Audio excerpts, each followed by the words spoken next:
Salut les palabreurs, bienvenue dans Parlons peu mais parlons bien. Aujourd'hui on va toucher un sujet sensible, un sujet qui fait des vues mais pas forcément du bien. La comédie africaine version algorithmique. Oui, vous voyez très bien de quoi je parle. Depuis quand la blague la plus travaillée dans un sketch, c'est les fesses de la femme, les fesses de la comédienne? Depuis quand humour rime avec twerk ralenti et faux BBL en HD? Franchement les gars, c'est chaud.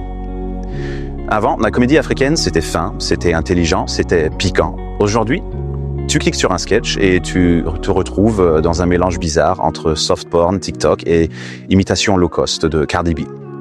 Et le plus triste, c'est que ce ne sont pas seulement les hommes qui poussent ça. Beaucoup de femmes humoristes, talentueuses à la base, se transforment en figurantes de leur propre corps.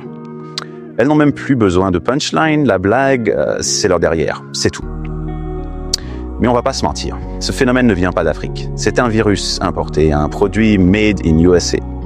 La culture de l'auto-objectification emballée dans le packaging du soi-disant empowerment. Et maintenant, nos pays les plus créatifs, Afrique du Sud, Nigeria, Kenya, Ghana, Côte d'Ivoire, sont en train d'exposer au reste du continent une version low budget de cette décadence. On copie mais on ne comprend pas. On imite mais on ne maîtrise pas. Et résultat, on perd notre âme pour quelques millions de vues. Et parlons vrai, ce n'est pas seulement une question d'humour pourri, c'est une question de valeur.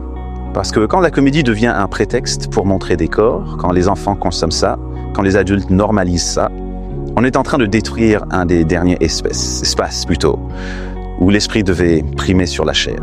La comédie, c'est l'intelligence. Maintenant, c'est Instagram avec un rire en fond. Et puis, on est où là? Nos ministères de la Culture, ils dorment?